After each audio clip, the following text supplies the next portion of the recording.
네, 오늘 누가복음 24번째 시간, 누가복음 9장 1절부터 10절까지 제자들에게 능력과 권위를 주시는 예수님에 대해서 함께 살펴보겠습니다. 우리 누가복음 9장 1절부터 11절까지 같이 한번 읽어볼까요? 네, 이렇게 길지 않으니까 같이 읽어도 괜찮겠다는 생각이 됩니다. 같이 한번 읽어보겠습니다. 시작. 예수께서 12 제자를 불러 모으사 모든 귀신을 제어하며 병을 고치는 능력과 권위를 주시고 하나님의 나라를 전파하며 앓는 자를 고치게 하려고 내보내시며 이르시되 여행을 위하여 아무것도 가지지 말라. 지팡이나 배낭이나 양식이나 돈이나 두벌 옷을 가지지 말며 어느 집에 들어가든지 거기서 머물다가 거기서 떠나라. 누구든지 너희를 영접하지 아니하거든 그 성에서 떠날 때 너희 발에서 먼지를 떨어버려 그들에게 증거를 삼으라 하시니 제자들이 나가 각 마을에 두루다니며 곳곳에 복음을 전하며 병을 고치더라. 본방왕 헤롯이 이 모든 일을 듣고 심히 당황하니 이는 어떤 사람은 요한이 죽은 자 가운데서 살아났다고도 하며 어떤 사람은 엘리야가 나타났다고도 하며 어떤 사람은 옛 선지자 한 사람이 다시 살아났다고도 함이라.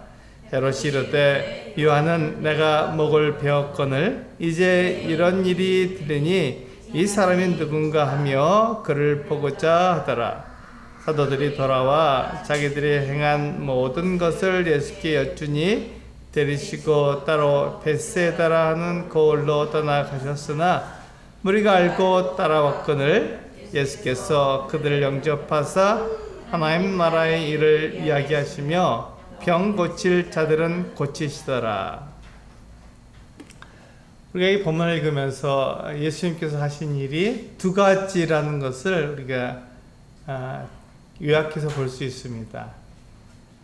예수님께서 이 세상에 오셔서 하신 일이 두 가지인데 그것을 뭐라고 이게 성경은 이야기하고 있습니까? 첫 번째가 하나님 나라의 일들을 전파하는 것입니다. 하나님 나라를 사람들에게 알게 해주신 거죠. 두 번째는 뭐죠? 병을 고치시는 것입니다. 네, 왜 병을 고치실까요? 그것은 예수님께서 하나님에게서 오신 분이라는 것을 증거하기 위해서, 나타내기 위해서, 즉 예수님께서 하시는 말씀, 하나님 나라에 대한 말씀을 그것이 옳다는 것을, 사실이라는 것을 사람들에게 증거하기 위해서 이 병 고치는 사역이 필요했던 것이죠.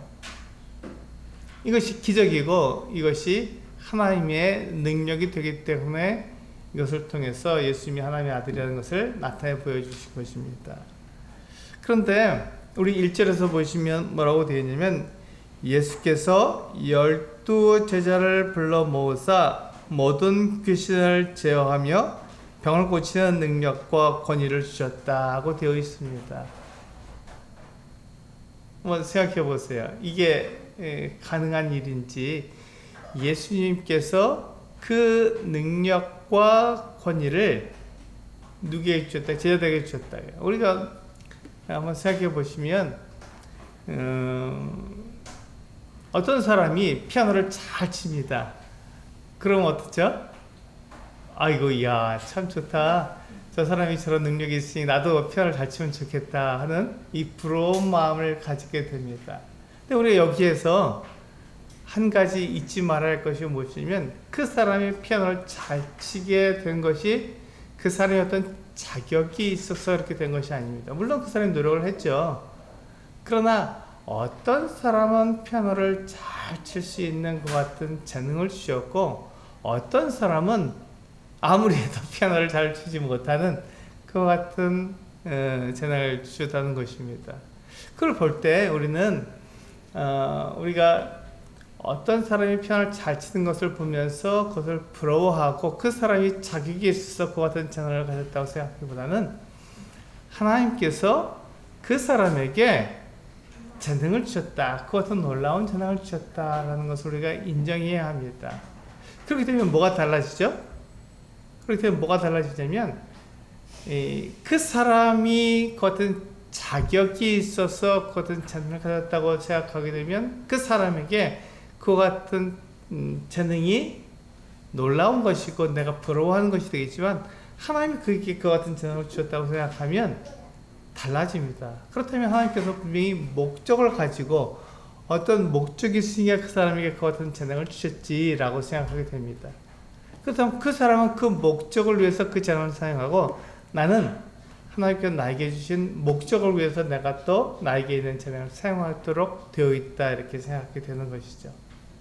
그것이 바로 성령께서 각 사람에게 주신 은사의 그 어떤 목적이기도 합니다. 그러니까 모든 사람에게 하나님께서 다 각자에게 재능을 주셨는데 그 재능을 주신 그 이유, 그 목적이 있다는 것입니다. 그래서 그 목적을 향해서 하나님께서 각 사람에게 필요한 그 목적을 이루기 위한 재능을 주신 것이죠. 그렇다면 오늘도 마찬가지죠. 여기서 1절에서 보시면 12제자에게 예수님께서 각 사람에게 능력과 권위를 주셨다고 말씀하고 있습니다. 그러니까 능력과 권위는 서로 다른 거라는 것을 알 수 있죠. 능력은 무엇입니까? 힘이죠.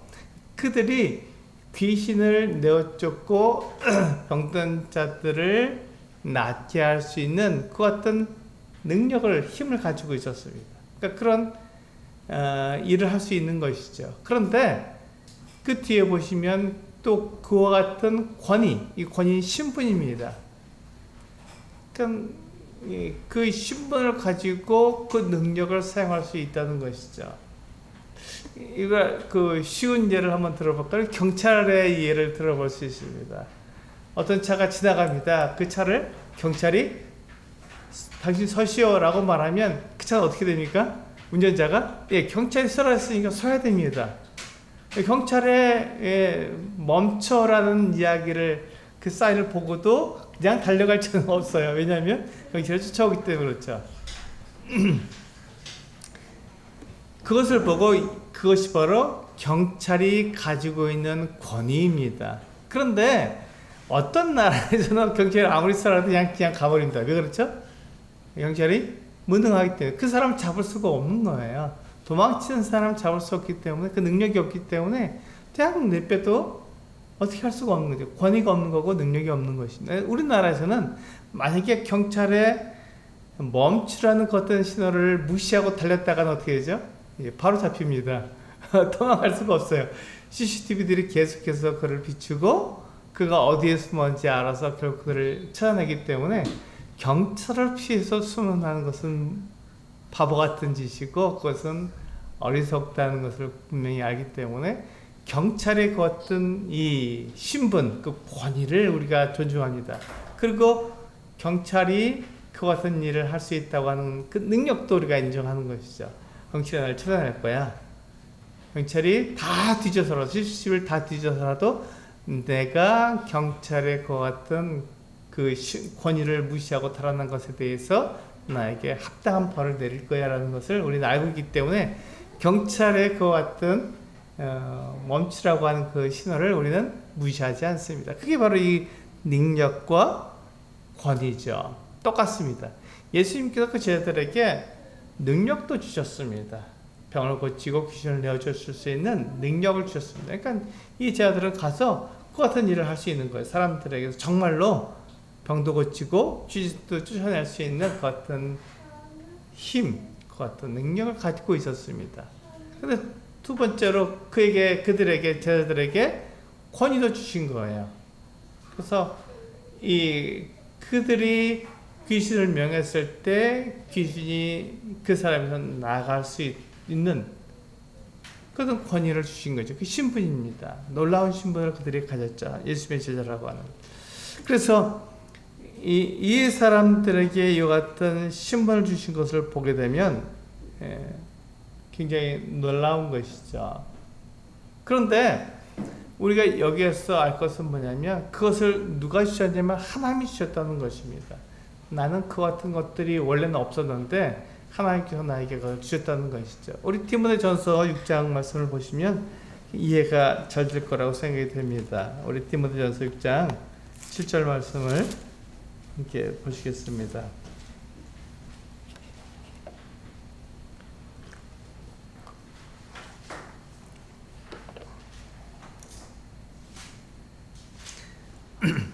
디모데전서 6장 7절 말씀을 같이 한번 읽어볼까요? 시작.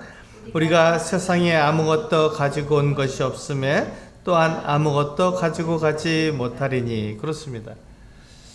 사람 원래 아무것도 없는 빈털터리예요. 그래서 이 세상에 올 때 아무것도 가지고 있지 못했어요. 근데 우리가 이 세상 살면서 많은 것을 우리가 누리고 있지 않습니까?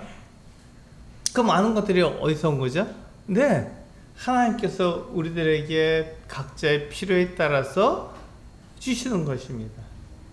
그게 바로 하나님께서 우리에게 주시는 거기 때문에 우리는 그것에 대해서 하나님께 감사할 수 있는 것이죠. 그 사람이 이 세상에 아무것도 없이 왔지만 하나님께 그 사람에게 필요한 것들을 주신 것처럼 하나님께서 우리들에게 필요한 어떤 능력과 어떤 권위도 하나님께서 우리에게 주신다는 것입니다. 예수님께서 그 제자들에게 그 능력 권위를 주신 것은 분명한 목적을 위해서, 그 목적을 이루도록 하기 위해서 그렇게 주셨기 때문에 우리는 이 세상을 두려워할 필요가 없습니다. 우리가 이 세상에 나갈 때요, 우리는 아무것도 없어요. 그런데 예수님께서 나를 이 세상에 그 같은 일을 하도록 보내셨다면 그 보내신 분이 그 모든 필요한 것들을 주신다는 것을 우리는 믿을 수 있습니다. 왜냐하면 우리 사람은 원래 아무것도 없는 존재이기 때문에 그 아무것도 없는 존재에게 필요한 모든 것들을 주신 분이 하나님이시니까 그 하나님께서 나를 보내셨다면 나에게 필요한 것들도 공급해 주신다는 것을 우리는 믿을 수 있는 것이죠. 그게 이 1절과 우리 누가복음 9장 1절에서 우리에게 말씀하고 있는 내용입니다.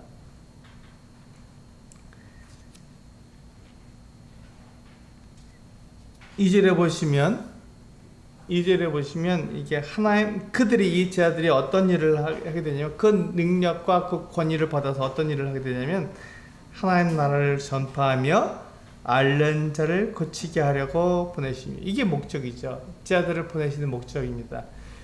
예수님께서는요, 이 제자들을 이 세상에 보내실 때 이 목적을 가지고 보내셨습니다. 그 제자들이 그냥 그 예수님을 흉내내기 위해서 가는 것이 아니라 예수님께서 하나님 나라에 대해서 알려주신 대로, 그리고 예수님께서 병자들을 고쳐주신 대로 제자들도 동일하게 그 같은 일들을 하는 것이죠. 예수님께서 이 세상에서 하신 일을 우리가 둘로 간단하게 말하면 바로 이 일입니다. 하나님 나라를 전파하고 또 병든 자들을 고쳐주시는 것이죠. 그 일을 예수님께서 이 제자들에게 맡기신 거예요. 너희도 나와 동일하게 내 제자니까 동일하게 그 일을 해라 하고 보내신 것입니다. 그래서 그들이 가서 예수님처럼 하나님 나라를 전파하고 병든 자들을 고쳐주는 것이죠. 그런데 그 능력이 어디서 왔다고요? 이 제자들에게 온 것이 아니라 예수 그리스도에게서 온 것입니다. 그것을 나타내기 위해서 그 뒤에 보시면 3절과 4절에서 같은 얘기를 하는 거거든요. 3절에서 보시면 이르시되 여행을 위하여 아무것도 가지지 말라. 지팡이나 배낭이나 양식이나 돈이나 두 벌 옷을 가지지 말며 어느 집에 들어가든지 거기서 머물다가 거기서 떠나라. 이렇게 되어 있습니다. 우리는 여행할 때 어떻게 합니까? 그냥 큰 가방을 준비하죠. 그리고 거기다가 잔뜩 집어넣습니다. 그냥 여행 가서 필요한 것들을 잔뜩 넣습니다.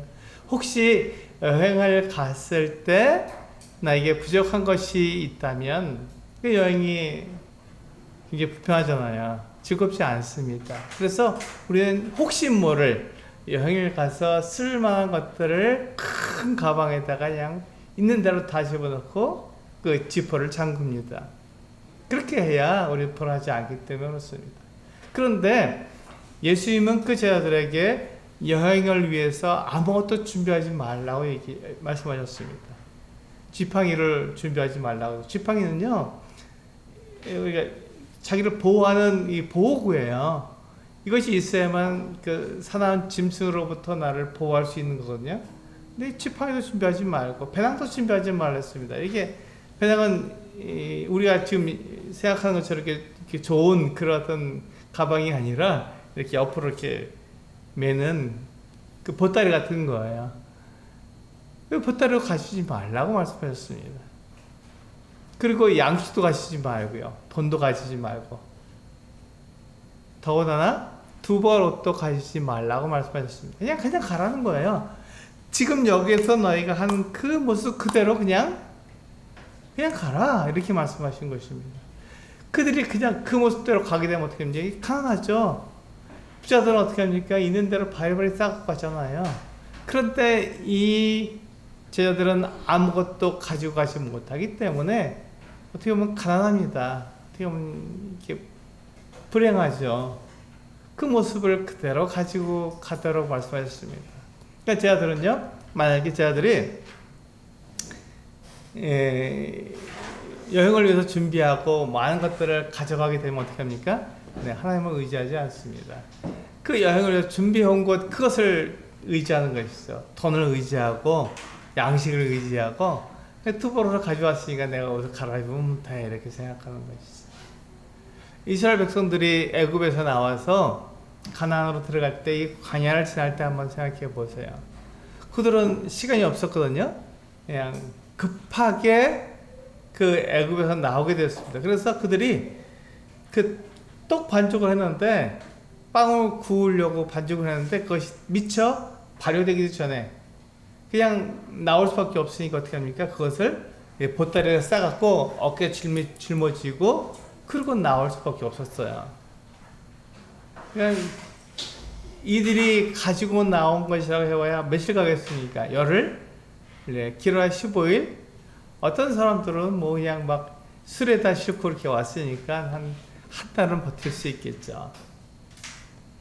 그런데 문제는 한 달이 지났을 때 모든 사람들에게 먹을 것이 다 떨어졌다는 것입니다.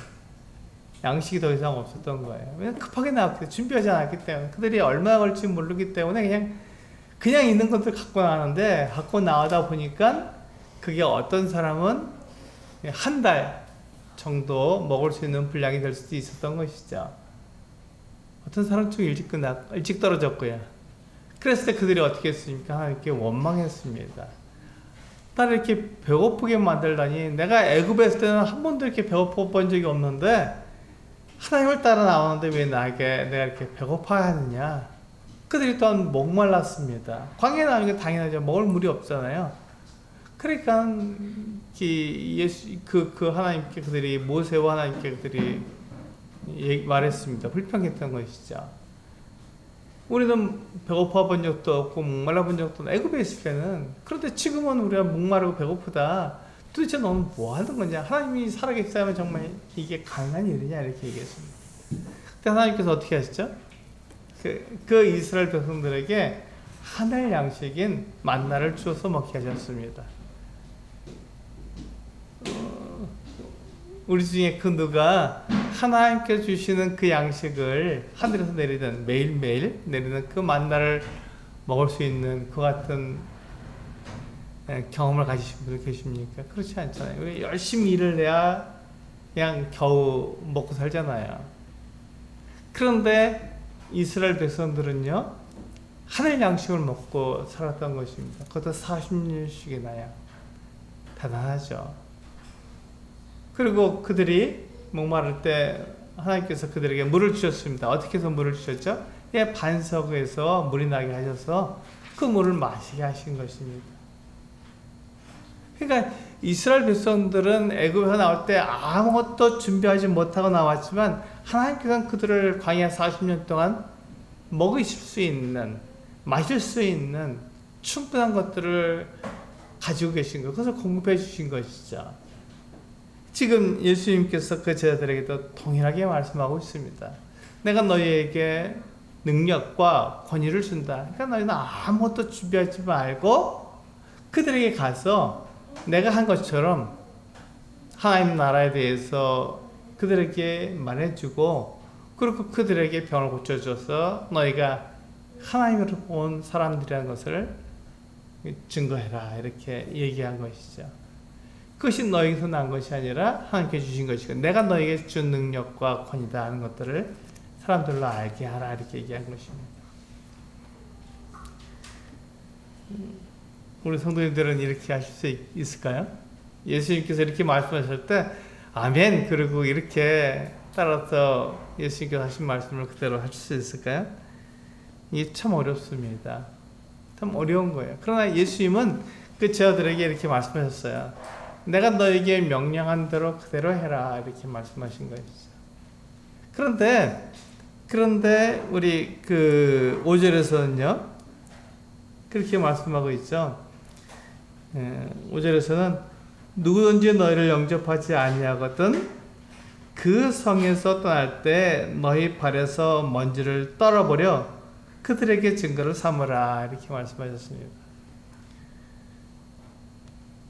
이 세상은요 하나님이 없이 살아가는 곳입니다. 하나님이 없다고 말하는 것이죠. 그러니까 이 제자들이 하나님에게서 오신 예수 그리스도의 제자다, 이렇게 말하는 것에 대해서 사람들은 받아들이지 않았던 것이죠.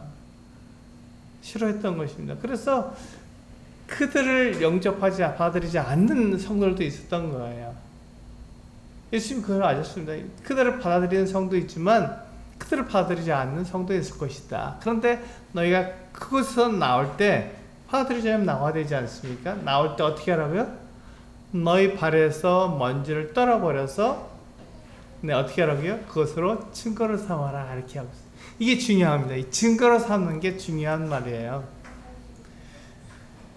그렇게 함으로써 우리가 이게 발에서 그 먼지를 떨어버리면서 그 성이 하나님에게 저주를 받고 벌을 받고 징계를 받는 이 같은 성이 될 거라고 생각하기 쉽습니다. 그런데 그렇지 않고 그 성이, 그 사람들이 예수님의 그 제자들을 받아들이지 않았다는 증거를 남기라고 이렇게 한 것이죠. 증거를 남기라고.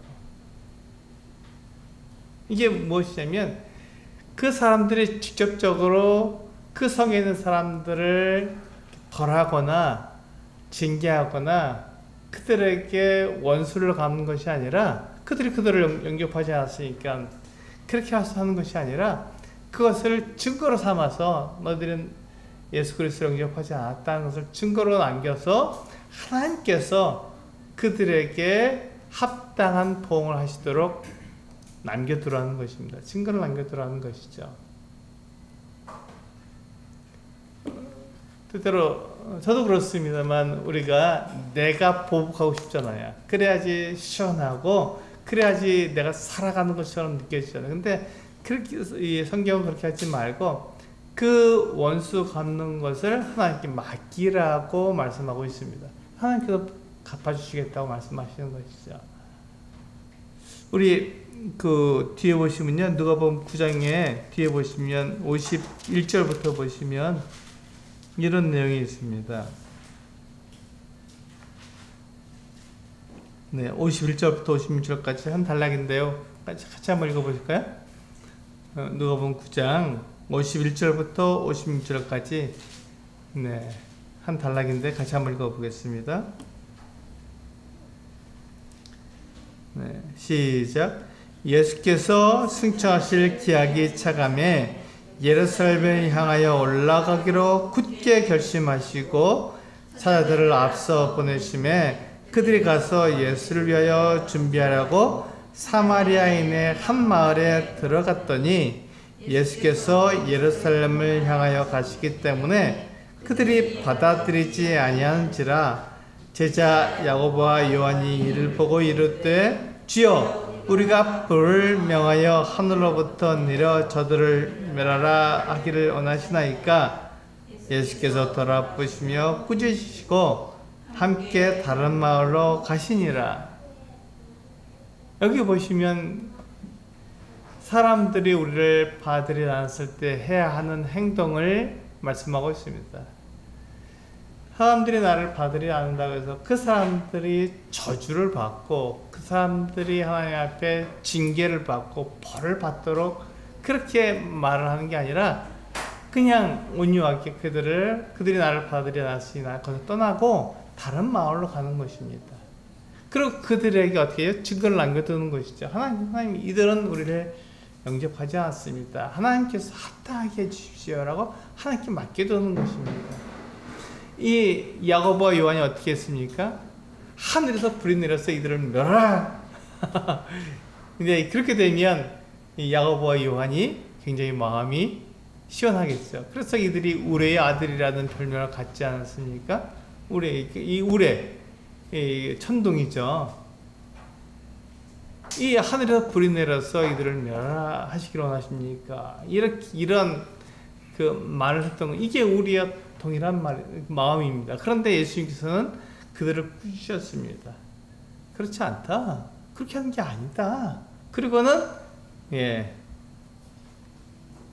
함께 다른 마을로 가셨던 것입니다. 이게 예수님께서 하시는 일입니다. 우리도 그와 같은 일을 해야 되는 거죠. 예수님께서 그와 같이 말씀하신 거예요. 누구든지 너희를 영접하지 아니하였던 그 성에서 떠날 때 너희 발에서 먼지를 떨어버려 그들에게 증거를 삼으라고 말씀하신 것입니다. 우리 직접 그 성에게 징계 또는 벌을 이렇게 하도록 하나님께서는 우리에게 말씀하시지 않아요. 그건 하나님께 맡기라고 말씀하고 계시는 것입니다.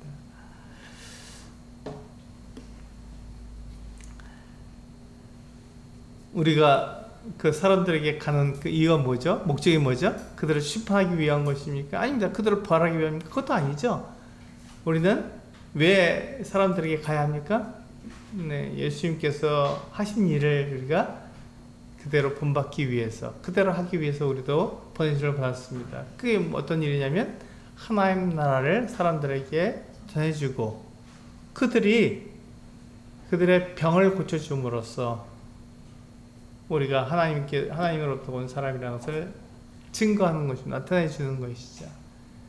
그러니까 사람들을 살리고 사람들을 세워놓고 같은 일을 하라고 우리를 보내신 것이지 사람들을 벌하고 사람들을 심판하라고 우리를 보내신 게 아니라는 것입니다.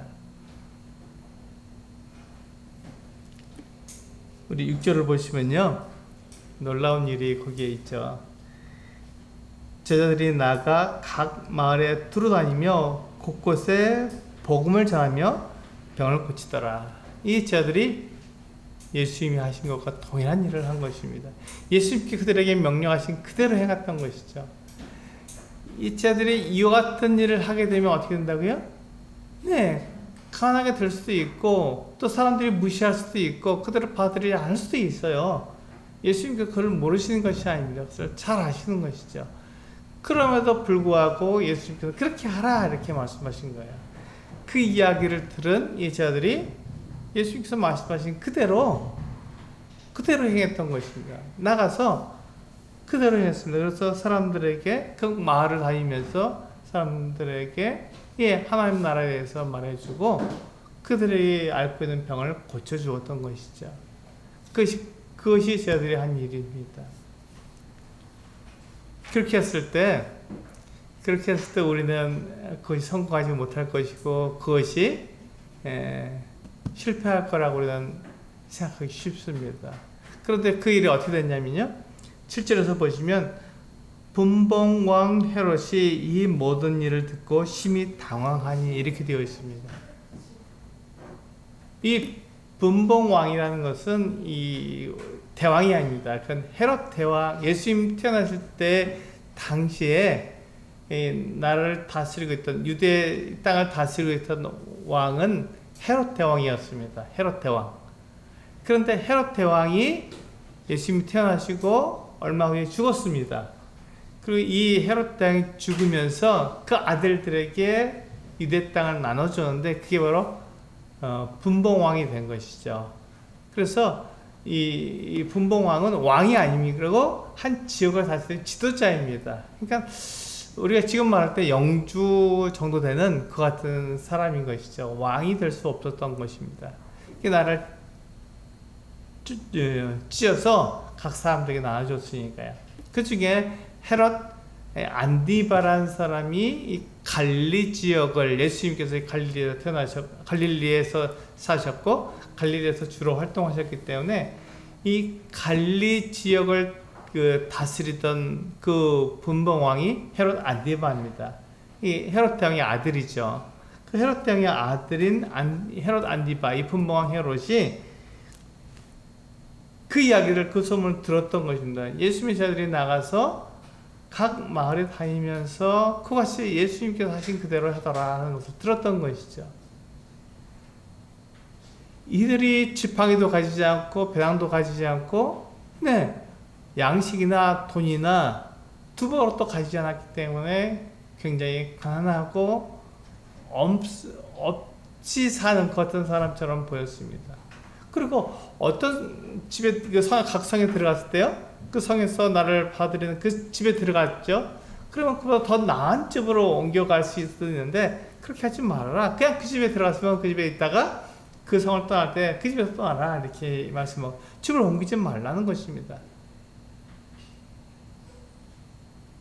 그러니까 우리가 복음을 전하면 더 좋은 집이 있고 내가 더 살기 더 좋은 집이 있을 때 그 집으로 가지 말라고 하는 거죠. 그러니까 이게 어떻게 보면요, 굉장히 나에게는 손해가 될 수도 있고 나에게 더 어려움이 될 수 있다고 생각이 되지만, 그런 예수님께서는 그 제자들에게 그렇게 해라. 그렇게 하면서 너희들은 먹고 마시고 있는 것에 신경 쓰지 말고 그건 하나님께 맡고 하나님께서 필요에 따라서 나에게 공급해 주실 거니까, 그럼 내가 신경 써야 할 것은 이 하나님 나라를 사람들에게 전하는 것이고 그들의 병을 고치는 것뿐이다, 이렇게 말씀해 주신 것이죠. 그렇게 했을 때 그 일에 대한 성공은 하나님께서 책임지시는 거죠. 근데 그 일을 누가 들었다고요? 분봉왕 헤롯이 들었다고요. 갈릴리의 최고 지도자인 이 헤롯 왕이 들었던 것입니다. 그러니까 그들의 그 어떤 행동이 놀라운 파장을 일으킨 것이죠. 그래서 헤롯까지도 그것에 대해서 그 소문을 들을 정도였으니까요. 그런데 그 소문을 들었을 때 어떤 사람은 뭐라고 얘기하냐면, 이 세례 요한이 다시 살아났다, 이렇게 말한 것입니다. 세례 요한이 다시 살아났다. 그러니까 이 분봉왕 헤롯이 깜짝 놀란 거예요. 아니, 세례 요한은 내가 분명히 목을 베어서 그걸 죽였는데 그가 다시 살아나다니 이게 어떻게 된 일인가, 이렇게 생각했던 것이죠. 물론 예수님이 세례 요한의 죽은 세례 요한을 요한이 살아난 그 같은 모습은 아니었습니다. 그건 분명했죠. 왜 그렇습니까? 예수님이 더 크신 분이니까요. 요한이 죽었고 예수님이 살아계시고 그 비슷한 나이였기 때문에 6개월 차이 났기 때문에 당연히 요한 대신 예수님이 오실 수 없는 것이죠. 그런데 사람들이 보기에는 예수님이 어떤 분이셨다고요? 하나의 말씀을 그대로 이루시는, 하나의 말씀대로 사시는 그 어떤 분이셨기 때문에 요한하고 비슷했던 것이죠. 그 사역하는 그 모습이 비슷했던 것입니다. 그러니까 예수님을 보고는 요한이 살아났다, 이렇게 얘기한 것입니다. 우리 마가복음 6장 25절을 보면요, 마가복음 6장 25절을 보면 헤롯이 이 요한을 죽인 모습이 나오고 있습니다. 굉장히 길기 때문에 달지 않고요. 25절을 한 구절만 읽겠습니다.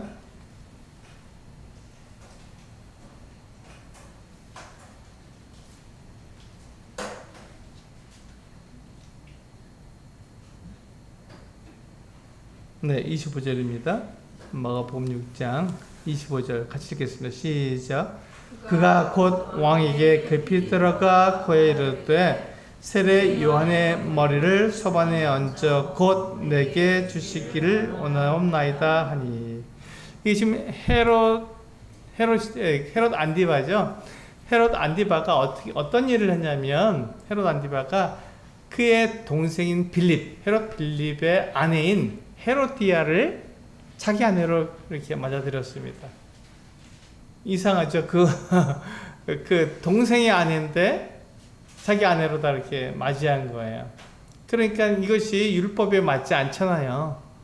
요한이 그것에 대해서 이 헤롯과 헤로디아에 대해서에게 외쳤습니다. 이것은 옳지 않다. 옳지 않은 일이다. 헤롯이 어떻게 헤로디아, 그 자기 동생의 아내를 그냥 이렇게 자기 아내로 삼느냐? 잘못된 것이다. 공변하게 말했던 거예요. 그 얘기를 듣는 이 헤롯이 굉장히 마음이 괴로웠습니다. 그래서 이 요한을 옥에 가둔 것이죠. 자기 직권으로 그렇게 요한을 옥에 가두게 된 것입니다. 그런데 이 요한이 옥에 갇혀서도 그 말을 거두지 않았거든요. 당신은 잘못한 것입니다 라고 말을 하고 있었던 거예요. 그러니까 이 헤로디아, 빌립의 아내였다가 이 헤롯 안디바의 아내가 된 이 헤로디아가 그 말을 듣기 싫어서 이 세례 요한을 죽이기로 했습니다. 근데 마침 그 딸이, 헤로디아의 딸이 춤을 춰서 이 헤롯 왕의 마음을 기쁘게 했던 것이죠. 이 25절에 그 얘기입니다. 그래서 이 헤로디아가 그 딸에게 이렇게 얘기해 준, 그 세례 요한의 머리를 달라 이렇게 얘기한 것이죠. 그러니까 이 헤롯 왕이 자기가 이 여러 사람들 앞에서 한 말이기 때문에 그 말을 거두지 못하고 그대로 사람들을 시켜서 가서 요한의 목을 베어서 그 요한의 머리를 소반에 담아다 이 아이에게 주라 이렇게 얘기했던 것이죠. 그러니까 이 헤롯이 직접 요한의 목을 베었던 것을 기억하고 있었던 것입니다. 우리 누가복음 9장으로 다시 돌아오셔서 보시면, 그런데 그가 다시 살아서 이 일을 한다는 것은 말이 되지 않죠. 그런데 이 헤롯은 굉장히 마음이 두려웠던 것, 당황했던 것이죠. 두려웠던 것입니다. 자기를 이렇게 또 다시 자기의 행위를 이렇게 잘못했다고 말하는 거짓 사람이 나올까봐 두려웠던 것이죠. 그리고 여기 보시면 사람들이 뭐라고 얘기했냐면, 어떤 사람은 8절에서요, 어떤 사람은 엘리야가 나타났다고도 하며 어떤 사람은 옛 선지자 한 사람이 다시 살아났다고도 함이라 이렇게 얘기하고 있습니다. 그러니까 그 유대인들은요, 예수님을 하나님의 아들이라고 생각하지 못했던 거예요. 왜냐하면 예수님이 사람으로 태어나셨고 사람으로 자라나셨으며 지금 사람처럼 살아가고 있기 때문에 예수님을 사람이라고 생각했지 하나님의 아들이라고 생각하지 못했던 것입니다. 그런 상황 속에서 예수님이 이와 같은 일을 하니까 놀라운 능력을 행한다 이렇게 생각해서 그를 엘리야나 또는 선지자의 한 사람으로 생각했던 것이죠. 예수님께서 그 하나님으로부터 오신 분이시기 때문에. 그 똑같은 얘기를 요한복음 3장에서 니고데모가 이렇게 하잖아요. 예수님, 당신이 하나님으로부터 온 사람이라는 것을 믿습니다. 이렇게 얘기했죠. 예수님이 그 기적을 베푸시고 능력을 행하시는 것에 대해서 니고데모도 인정했던 것입니다. 그러나 그 니고데모나 이 유대의 백성들이 예수님을 하나님의 아들로 인정하지 않았던 것이죠. 사람으로 생각했던 것입니다. 그래서 지금 이 예수님의 제자들이 그렇게 여행을 위해서 아무 준비도 하지 않고 나가서 예수님처럼 하나님 나라에 대해서 전하고 또 사람들에게 복음을 전했을 그 병을 고쳐줬을 때 그것이 아무런 효과도 없을 거라고 생각했지만 오히려 그것이 굉장히 큰 효과를 나타내서 이 분방왕 헤롯이 그 소문을 들었고, 그래서 9절에서 보시면 이 사람이 누군가 하며 그를 보고자 하더라. 헤롯이 예수님을 만나보고 싶어 할 정도로 예수님이 도대체 어떤 사람인가 이렇게 생각했던 것이죠. 그런 놀라운 그 사역의 성공을 이루었던 것입니다. 그런데 예수님은 이 헤롯에 대해서 알고 계셨을까요? 네, 알고 계셨습니다.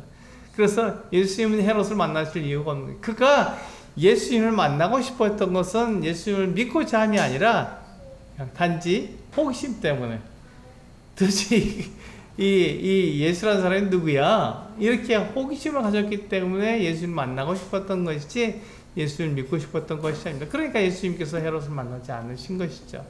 그가 왕이라 하더라도 그에게 아무런 마음을 두지 않으셨던 것입니다. 이제 10절에 보시면요, 사도들이 이제 나갔지 않습니까? 제자들이 나가서 각 성을 다니면서 예수님처럼 복음을 전했습니다. 그렇게 그들이 돌아왔습니다. 이제 모든 일을 마치고 돌아왔죠. 사도들이 돌아와 자기들이 행한 모든 것을 예수께 여쭈니 이렇게 되었습니다. 얼마나 놀랍겠습니까? 그들이 예수님의 말씀을 따랐을 때 예수님께서 그들에게 명령하신 그대로 나가서 아무것도 준비하지 않고 여행을 해서 아무 준비 없이 그냥 그들이 가지고 있는 그 모습 그대로 나가서 항한 나라를 전했고 병을 고쳐주었을 뿐인데 그 일이 너무나도 놀랍게 성공적으로 이루어졌던 것이죠. 물론 그들이 예수님께서 말씀하신 것처럼 어느 성은 어느 마을은 그들을 받아들이지 않았습니다. 그때 그들은 정확하게 하나님 예수님의 말씀대로 했던 거예요. 그들의 발에서 먼지를 떨어버리고 그들을 하나님 앞에서 그들을 영접하지 않았던 것을 증거로 남겨둔 것이죠. 그런 얘기들을 와서 예수님께 막 했던 거예요. 예수님, 당신 말이 예수님의 말씀이 맞습니다 하고 예수님께 말씀을 드렸던 것입니다. 그때 예수님께서는 무엇을 하셨냐면요, 제자들에게 쉼이 필요하고 하셨습니다. 이 제자들이 정말 그 갈릴리의 여러 마을들을 돌아다니느라고 힘들었을 텐데, 지쳤을 텐데, 이들에게 쉼이 필요하다 하고 그들을 데리시고 벳세다라는 곳으로 가셨습니다. 벳세다는요, 가버나움보다 좀 더 한적한 곳입니다. 그러니까 거기는 쉴 수 있는 곳이에요. 특별히 12절에서 보시면 뭐라고 되어 있냐면, 날이 저물어가며 12사도가 나와 여짜오되 무리를 보내어 두루 마을과 촌으로 가서 유하며 먹을 것을 아꼈어. 우리가 있는 곳은, 지금 예수님과 함께 그 제자들이 간 곳이 어디냐면 우리가 있는 여기는 빈들입니다. 광야라는 것이죠. 아무것도 없는 곳이라고 말했던 것입니다. 그러니까 예수님은 제자들을 데리고 쉬기 위해서 벳세다의 그 빈들로 가신 것입니다.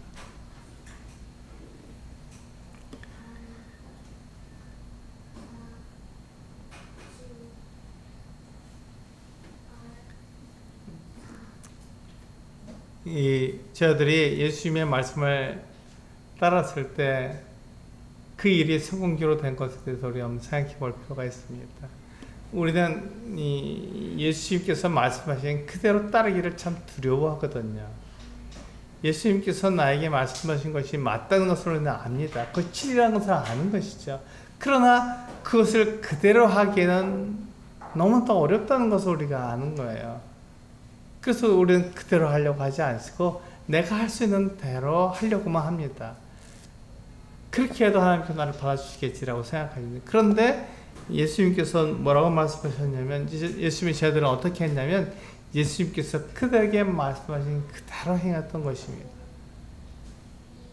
그랬을 때 그들에게 예수님께서 말씀하신 그들의 그 사역이 성공적으로 끝날 수 있었던 것이죠.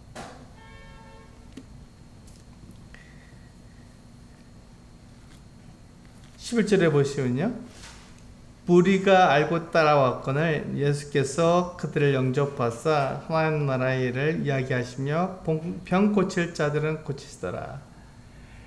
예수님께서 제자들을 데리시고 베스다의 그 빈들로 가셔서 쉬려고 하셨습니다. 그런데 무리가 그것을 알고 따라왔던 것이죠. 이 무리들은 어떤 필요가 있었습니까? 그들은 이 지금 세상에서 이 하나님 나라에 대해서 듣지 못했던 거예요. 그들은 병고침을 받지 못하고 병에게 그들이 종노릇하며 병 때문에 그들은 괴로워하고 있었던 것이죠. 그런데 그들이 예수님을 보았을 때 예수님께서 병도 고쳐주시고 하나님 나라에 대해서 정확히 말씀해 주시니까 그들은 그들의 필요에 의해서 예수님을 따라한 것입니다. 예수님께 와서 그들이 하나님 나라에 대해서 듣고 병도 고치는 이 같은 놀라운 일들을 하고 싶었던 것이죠. 그래서 세상이 줄 수 없는 것들입니다. 예수님만 줄 수 있는 것이죠. 그러니까 이 무리는 예수님을 그래서 따라온 것이죠. 그때 예수님께서 아니 너희가 왜 나를 방해하냐? 내 제자들하고 좀 놔두지 이렇게 얘기하지 않으시고요. 예수님께서 이 땅에 쉬기 위해서 오실 게 아니지 않습니까? 예수님께서는 하나님 나라를 사람들에게 전해주고 그들의 병을 고치시기 위해서 오셨기 때문에 비록 예수님께서 쉬지는 못하셨어도 제자들과 함께 쉬지 못하셨어도 그 무리가 왔을 때 그들을 어떻게 했다고요? 영접했다고요. 아주 놀라운 일이지 않습니까? 그 제자들을 예수님께 영접하죠. 우리를 영접해서 그들에게 하나님 나라를 전해주시고 또한 그들이 혹시 병이 들렸으면 병을 고쳐주셨던 것입니다. 이게 예수님께서 하신 일이에요. 우리는 이 말씀을 통해서 1절부터 11절까지 이 말씀을 통해서 우리가 무엇을 알 수 있습니까? 예수님은 정확하게 이 땅에 오신 그 이유와 목적이 있다는 것이죠. 그것이 무엇이냐면 사람들에게 하나님 나라를 전해주고 그리고 그들에게 있는 병을 고쳐줌으로써 하나님께서 예수님께서 하나님의 아들이심을 증거해 주시는 것입니다. 그런데 그 능력과 그 권위를 누구에게 주셨다고요? 제자들에게도 주셨던 것입니다. 그래서 제자들이 예수님처럼 그들이 나가서 각 성을 다니고 각 마을을 다니고 사람들을 만나서 그들에게 하나님 나라를 전하고 그들이 혹시 병이 걸렸으면 병을 낫게 주는 그것은 일들을 했던 것이죠. 혹시 그들을 받아들이지 않으면 어떻게 했다고요? 예, 그래서 하나님께 맡기고 하나님 이들이 우리를 받아들이지 않았습니다라고 하나님께 알려드리고 그들은 거기 나와서 그냥 조용히 다른 마을로 가면 되는 것이었습니다. 이들이 예수 그리스도의 말을 듣고 예수 그리스도의 명령을 그들이 주셨을 때 그들의 사역이 망할 것처럼 성공하지 못할 것처럼 생각이 되었어도 그들은 예수님의 말씀을 그대로 따랐습니다. 그들이 제자였기 때문에 그렇죠. 예수님은 선생님이시고 그래서 그 말씀을 그대로 따랐을 때 어떤 일이 일어났습니까? 놀랍게도요. 그 일을 분봉왕 헤롯이 그 소문을 들었다니까요. 그래서 그가 예수님을 보고자 하는 것은 마음을 가질 정도로 그렇게 그 일을 이루신 것이 이 제자들이 한 일입니다. 그러니까 놀라운 일을 이룬 것이죠. 우리는 내 생각을 고집하기 쉽습니다. 하나님의 말씀보다 내 생각을 고집하기 쉽습니다. 그러나 그 모든 능력과 권위는 하나님이 주시는 것이며 우리를 부르신 예수 그리스도께서 우리에게 주시는 것입니다. 그것을 우리는 두려워하지 않고 이 세상을 두려워하지 않고 하나님께서 나를 부르셔서 나를 보내시는 그 일을 내가 하는 것입니다. 그렇게 할 때 그 일이 나에게 믿음이 되고 그 일이 나로 하여금 세상을 이기게 하고 그 믿음으로 인해서 우리가 하나님 앞에서 하나님 기쁘시게 하는 그런 삶을 살아가게 되는 것이죠. 그러니까 내 능력으로 하나님을 기쁘시게 하는 게 아니라 하나님께 주시는 능력으로 예수 그리스도께서 나에게 주시는 능력과 그 권위로 하나님을 기쁘시게 하는 것을 우리가 알고 그 믿음으로 이 세상을 살아가는 성도들 되시기를 원합니다. 기도하시겠습니다.